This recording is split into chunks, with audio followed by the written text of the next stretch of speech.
Alright, as you can see, place called ISO 12 RIP. Just go over the basics. It's a play pretty popular last year. I know some people ran this shit. I'm not the first person to find this play. I'm not going to take credit. And I've seen people do it last year. I used to run it with, if I ever picked the old school Cavs with that young LeBron James. Now let's just go over what happens. That's just pretty much every option you just seen right there.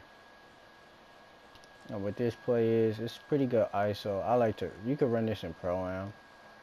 I like to run this if you got star players and you got somebody on that really can't guard them. Maybe you got LeBron being guarded by Jason Tatum or something, or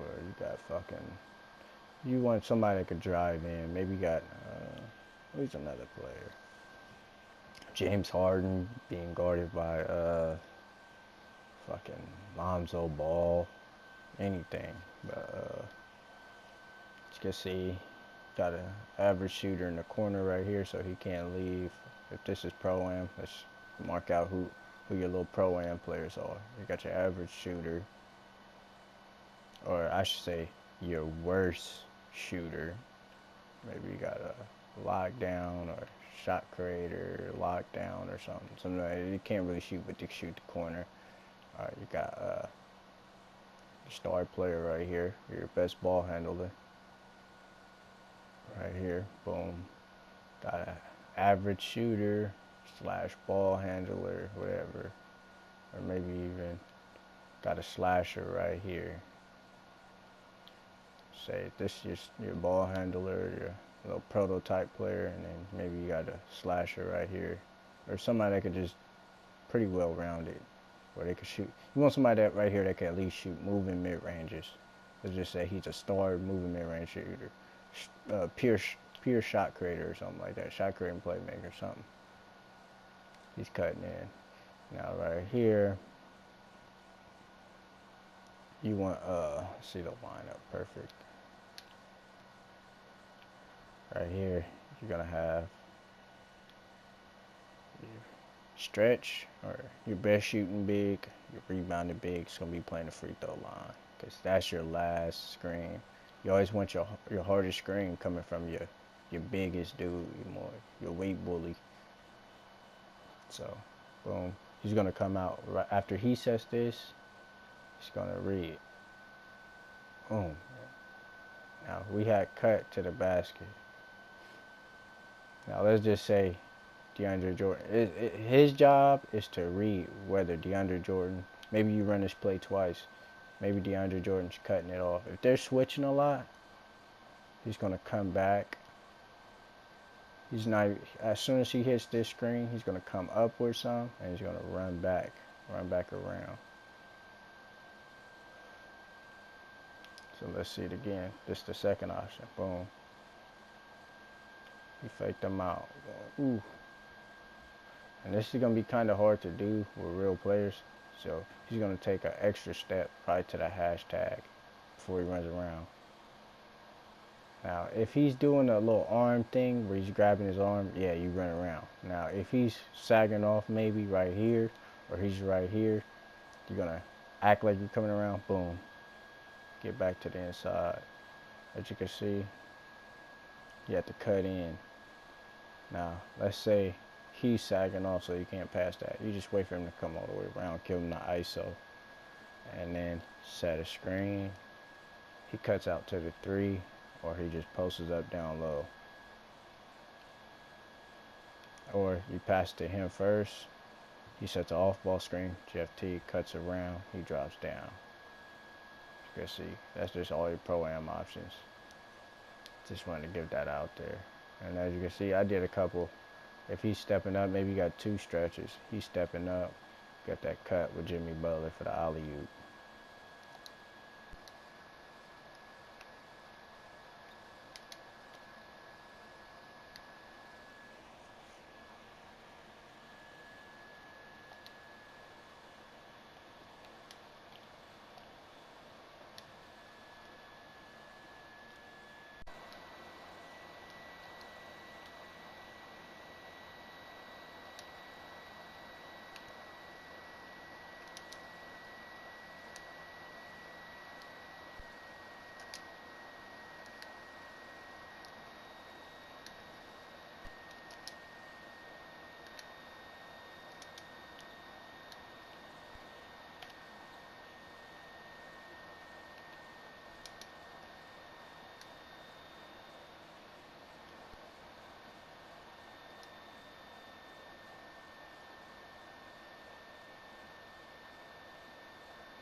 Alright, here goes the next play. I almost forgot what it was called. But it's punch 42 floppy hard to Andrew Wiggins. Now, this play, I would say for Pro-Am is for those post-scoring shot creators or those dudes that you know can post up. And right here, what you most likely going to either get is a mismatch if they're switching on everything, or you're going to get a pretty much probably a cut. Easy cut with one of these guys. Usually, if they're slow to react, you're going to get a mismatch. If you're getting guarded, if the other team is full of sharps, you're going to get a mismatch every time because they're not going to be strong enough to go through these screens. Now, I just want to show the play twice so you can look at these screen angles. Hold on, let me pause it right there. Now you can see everybody, how they spread out, and this is going to be pretty much the same formation. You see the three options? There's one to Towns. Like I said, you want Taj Gibson. He can't shoot. Maybe you got to stretch big. And Towns, Towns doesn't have to go all the way to that three-pointer. I'm gonna tell you right now. Towns can go where you see that beginning angle. Hold on, let me show instant replay from right here. You're running Pro-Am. This is a pretty good play for Pro. I like to show plays you could really branch off. So you can see he gets this screen. He cuts back door.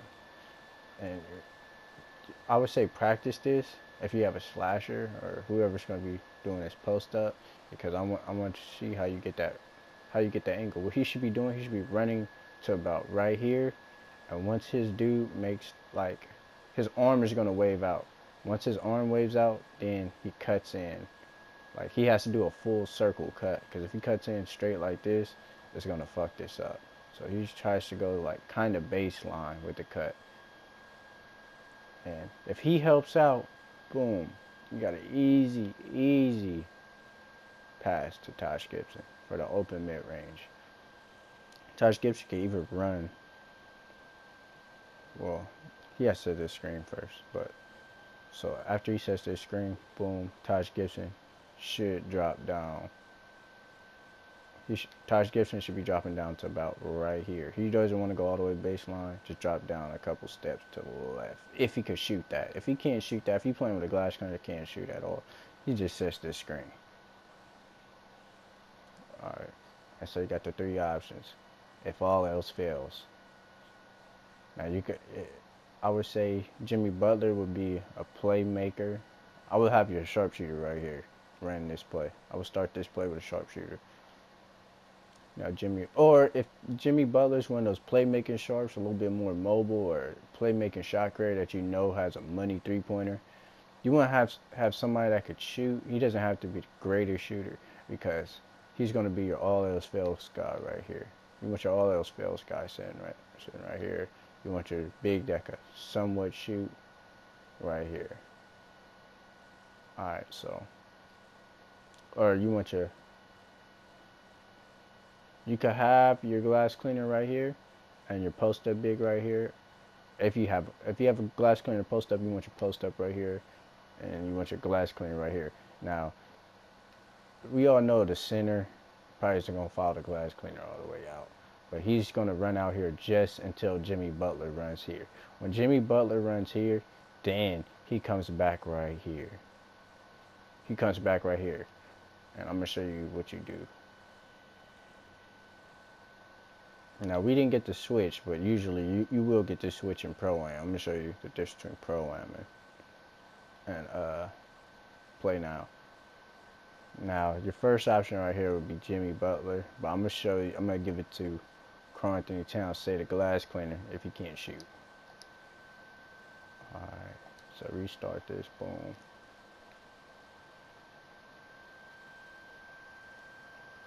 He's just going to hand this off to Wiggins. He cuts in, boom.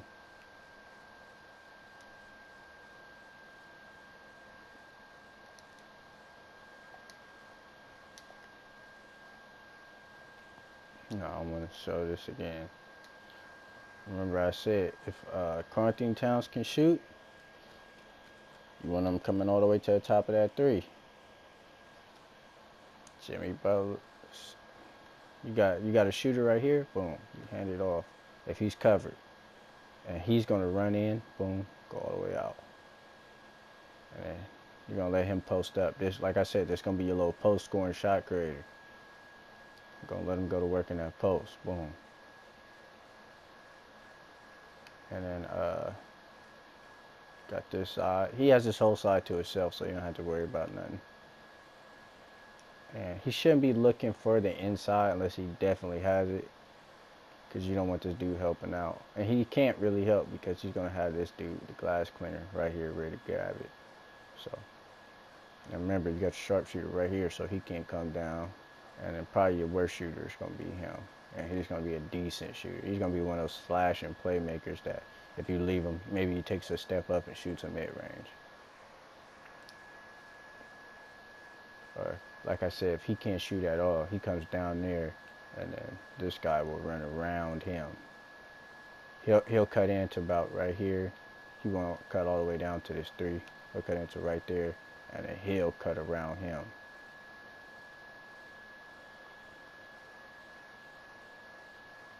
All right. Now let's look at the Jimmy Butler option. Boom.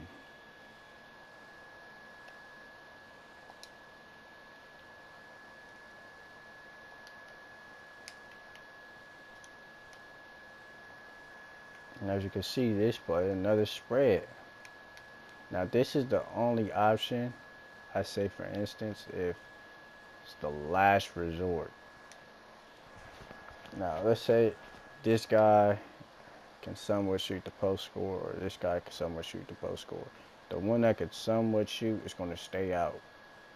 The glass cleaner runs in, sets the screen. Boom, for Jimmy Butler. And then you get the pick and fade, or the pick and roll with Jimmy Butler right here. Because you know you got the post scorer right here. And it's the post scorer's job to realize if the pick and roll's coming, if he can shoot, get back out there. If he can't, sit right there, let him take the mid-range. And his job to try and get that rebound.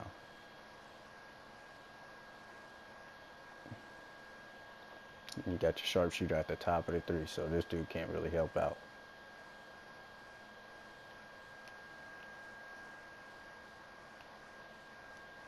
Alright, and like I said, you can let him go to work. It's your post-scoring shot creator right here.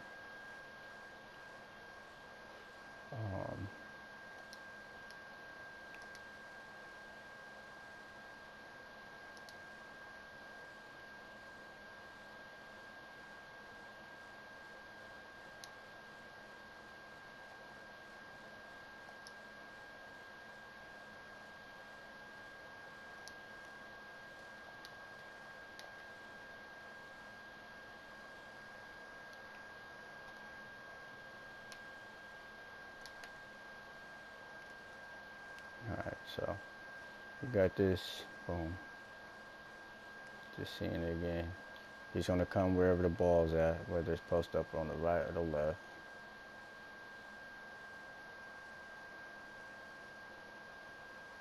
He has to make sure he's open. It's his job to make sure he can get this pass off clean. If he's throwing a turnover, it's his fault. So he has to, whether that's take a step up just so he can pass it to him and then drop back down, he has to do what he has to do. Now if this dude's reaching, he has to cut in quick. He has to cut in quick. And if, say for instance, they cut off they stop the cut, he just comes back up to the free throw line. Maybe he could post right here. He doesn't have to post right here. Or, like I said, if he can shoot, he comes down right here. And Carnthing Towns, like I said, if he wants, he comes set an off-ball screen for Jeff Teague or for Jimmy Butler. And there you go. You got an easy play. And they say they got to let him know, off-ball screen, boom. And if they see they're about to get open, they have to alert the shot creating post scorer. They have to alert him. Let him know before he even throws it. That way he knows what icon to press before he even gets it. I just wanted to show that play. It's a pretty good play. And then you got this. Boom. It's one of those little showtime plays I like to call. They're playing too tight.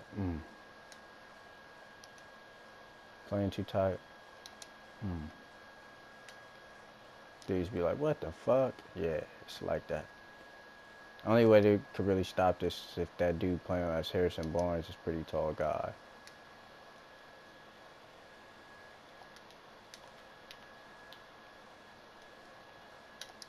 Alright, that's all the plays I wanted to show for today. I'll upload this, I don't know when.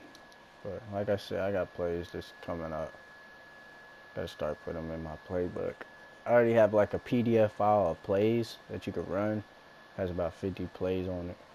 I think I should probably sell it, but if you want it, let me know. I'll let like 10 people get it.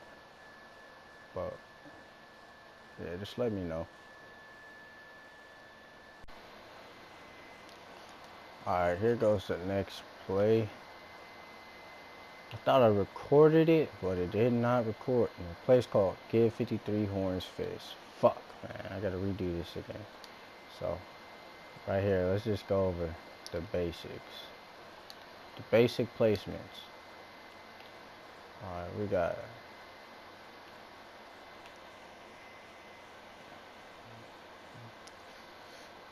glass cleaner right here.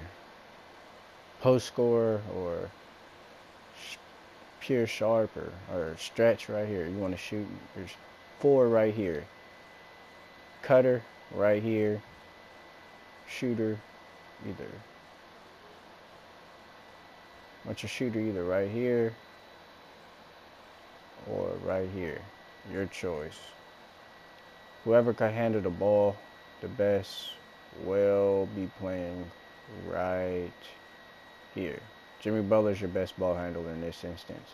So whoever can handle the ball the best will be playing right here. Now you could switch the sides if you want to have Jeff Teague and Jimmy Butler right here. Whoever the shooter or wherever the ball handler likes to go. If he likes the right side, then he's going to tell him let's line up on the right. But you want your 2 bigs right here. You want your worst shooter right here in the corner. Because even though he might be sagging off, I'm going to show you what you do. Now first off, boom, you're going to get the screen from him.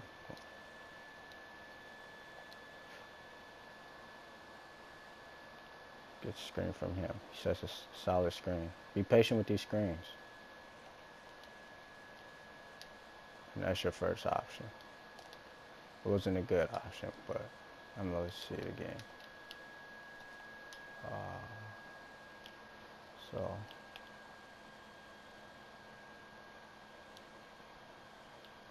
he comes off that screen. Boom. Got him cutting in. He's not really in this play for right now. He presses him off. Now if this is the shooter, slight shooter, whatever, like I said, boom. He could pass that up. If he's one of those pure sharps, you pass that up right there. He shoots that. But he cuts in. And you can even delay the cut. Say if you got about 18 seconds left on here, have him come up. That way he's trying to fight over. He's going to try and run around. And he cuts in. Boom. Remember, he's a shooter, so he's not going to back off. Or he could at least shoot mid-ranges. He's not a scrub. So he's not going to back off. Now, if he does back off, boom. Say DeAndre Jordan backs off and you don't feel comfortable. He's not a comfortable mid-range shooter. Taj Gibson runs down and sets the elevator for Jeff Teague. Boom, he comes back up. And remember, they come back to their placements. So, boom. Remember, Jeff Teague's running back. So he's cutting twice.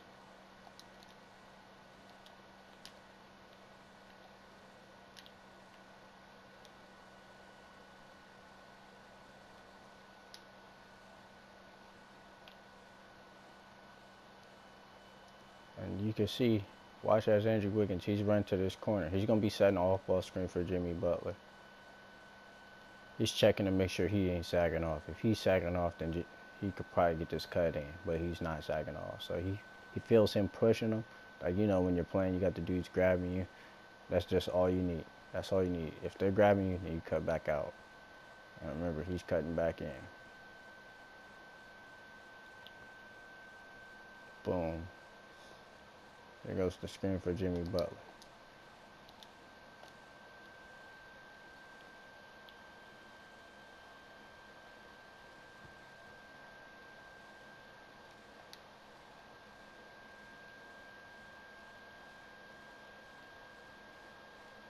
I fucked that up. I'm kind of in a rush, man. I'm so mad the fucking first shit didn't record. So you set the screen for him. And let's say if all those fails like that just did.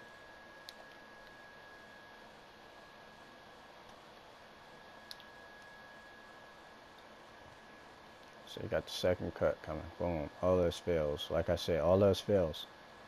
They set an elevator. He probably sits in there for half a second. So when he ditches the ball off, or they should already be doing it. As soon as he cuts, he's passing it off. He should be getting ready, set this all ball for Jeff Teague. And he comes up, whether if they see he's playing upwards, like he is, his foot's over a line with him, he's going to tell him, come around baseline. It's his job to let the shooter know, come around baseline.